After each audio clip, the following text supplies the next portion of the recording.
Bonjour à tous. Alors cette petite vidéo a pour objectif de revenir un petit peu sur une forme de synthèse sur ce qu'on a vu sur la notion d'histoire. Ça va être très bref parce que l'objectif n'est pas ici de refaire un cours, mais de venir sur quelques points. Alors déjà, premièrement, sur la définition de l'histoire. Vous avez les quelques réponses que j'ai reçues, j'en ai pas reçu beaucoup, sont assez claires là-dessus. On va distinguer d'une part tout ce qui relève des faits, donc des faits passés, et éventuellement de leur chronologie. Ça c'est le premier aspect de l'histoire, son aspect peut-être le plus évident, mais absolument pas ce qui la définit, puisque le deuxième aspect qui la caractérise davantage est plutôt de l'ordre de la reconstruction de ces faits, ou plus exactement de l'interprétation des faits, de la volonté de trouver dans ces faits une cohérence, un sens, peut-être une explication. Alors tout le problème du coup se cristallise autour de ce que c'est que cette explication historique.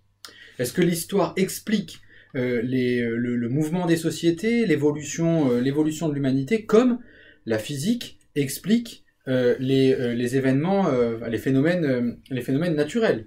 Est-ce que l'histoire comme discipline est scientifique autant que l'est la physique par exemple, ou la biologie, etc. Voilà un petit peu la question, sachant que déjà on a défini la science comme cette capacité de la raison humaine à démontrer un résultat, c'est-à-dire en particulier en mathématiques, à atteindre une certitude absolue sur la vérité d'une proposition par un développement, un raisonnement logique qui premièrement est valide et deuxièmement s'appuie sur des prémices absolument vraies, c'est-à-dire évidentes ou déjà démontrées, ou bien la science peut également se porter sur une méthode dite hypothético-déductive ou en tout cas expérimentale, dans les sciences expérimentales, donc où on procède d'hypothèse vers la vérification dans l'expérimentation. Il semble que l'histoire s'approche évidemment davantage de la deuxième manière de penser la science que de la première. Il n'y a pas de démonstration historique. Ceci semble assez évident une fois qu'on a compris ce que c'est que la définition de la démonstration.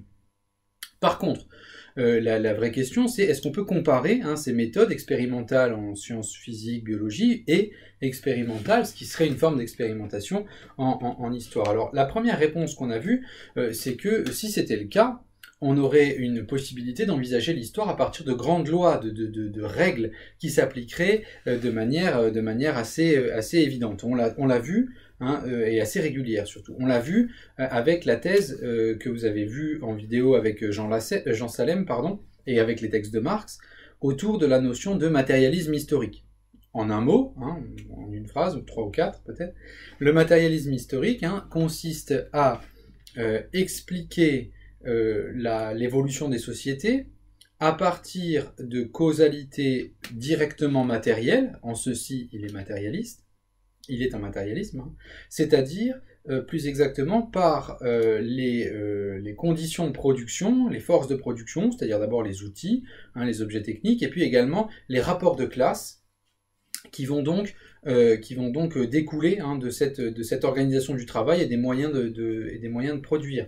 À partir de ceci, on va obtenir une société qui sera donc de telle ou telle forme. L'exemple, la phrase facile que je vous ai mise à expliciter, c'est le moulin à bras vous donnera la société avec le suzerain, et le moulin à vapeur vous donnera la société capitaliste industrielle.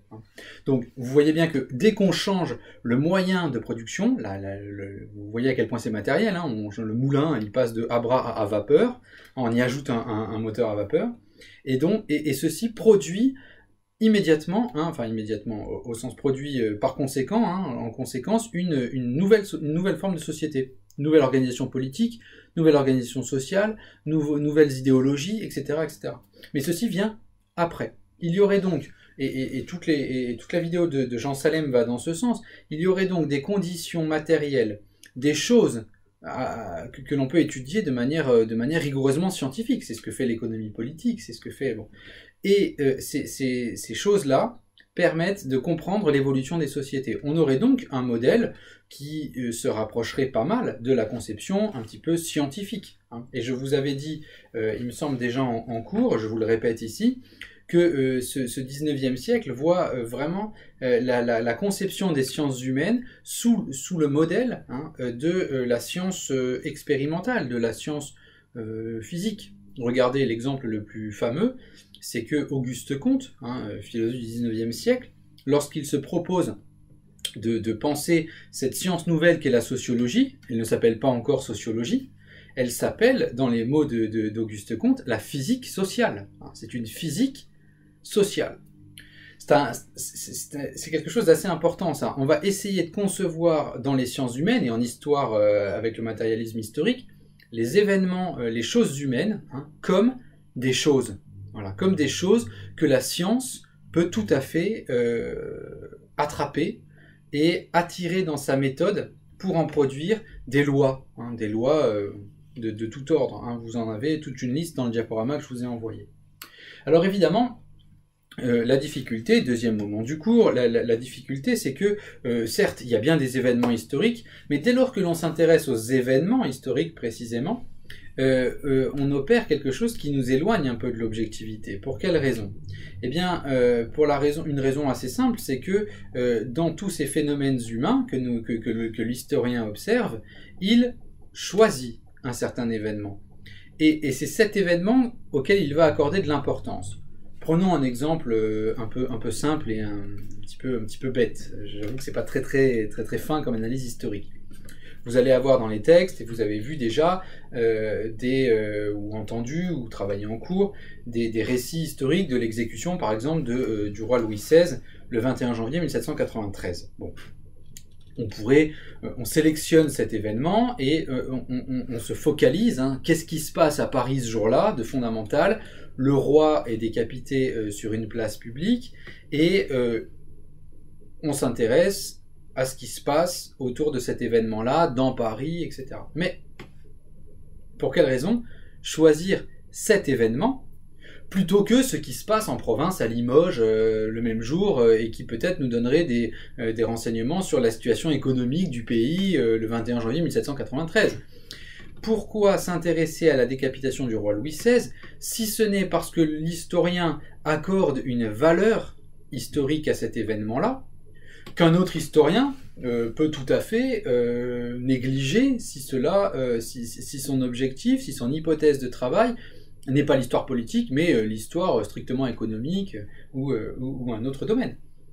Au fond, choisir un événement, choisir certains événements pour en faire une explication causale relève peut-être d'une forme non pas d'objectivité, mais ici de subjectivité.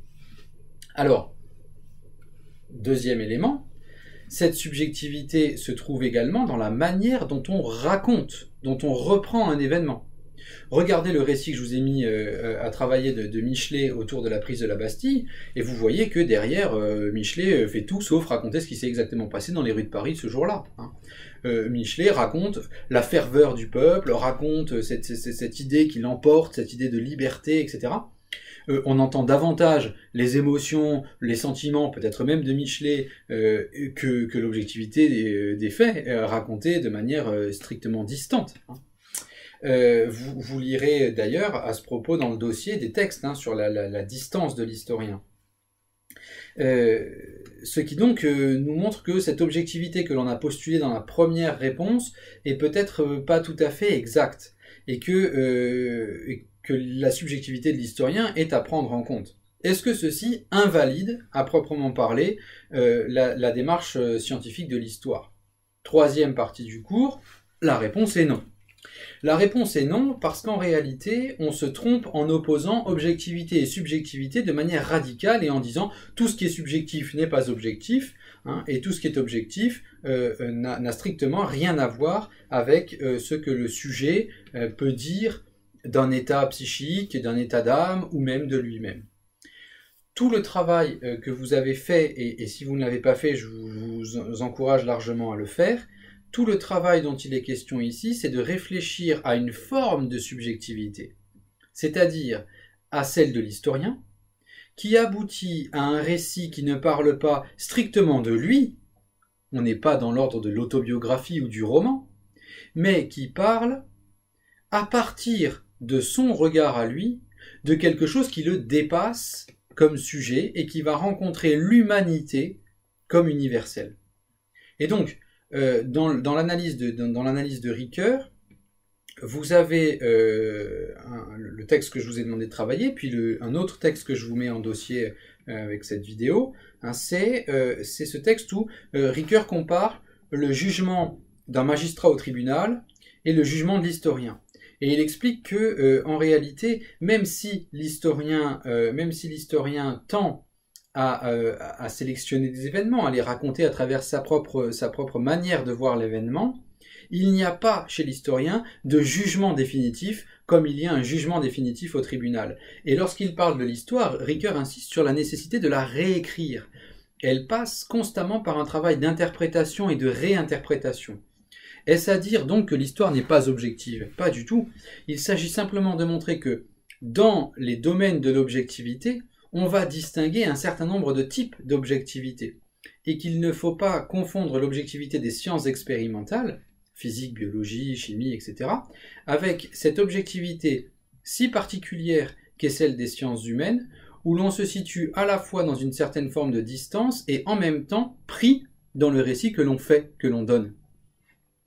Voilà un petit peu sur la construction, hein, la construction du raisonnement, hein, pour montrer que cette opposition subjectivité-objectivité est pas tout à fait exacte et qu'il faut la corriger. Voilà ce que je voulais vous dire sur ces points de reprise, hein, du cours.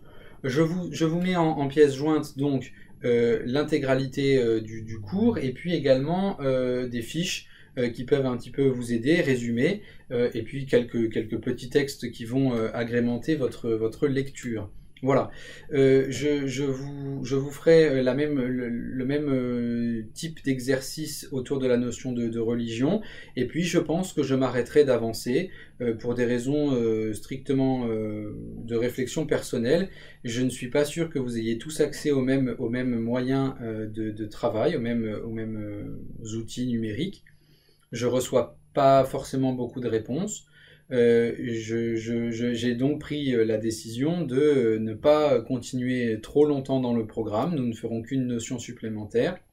Et puis j'essaierai de vous faire par des liens vidéo, par l'envoi de textes, simplement des rappels, des moments où j'essaye de vous montrer à quel point il est important que vous puissiez prendre du recul par rapport à ce qu'on a fait, y réfléchir posément, et je tâcherai de faire ça pour enlever cette pression qui consiste à avancer à tout prix, à faire comme si c'était une situation tout à fait normale. Non, ce n'est pas une situation normale, je ne vous vois pas, et cette relation, vous en faites l'expérience, on manque quelque chose dans cette expérience d'enseignement à distance, et ça je crois qu'il faut l'accepter. Maintenant, comme je l'ai dit dans la précédente vidéo, certains peut-être me disent que les textes ne sont pas faciles à travailler à distance, etc. Je ne peux que vous encourager à prendre le temps de lire ces textes, pas dans un objectif de productivité, à les lire simplement pour vous familiariser avec ces auteurs.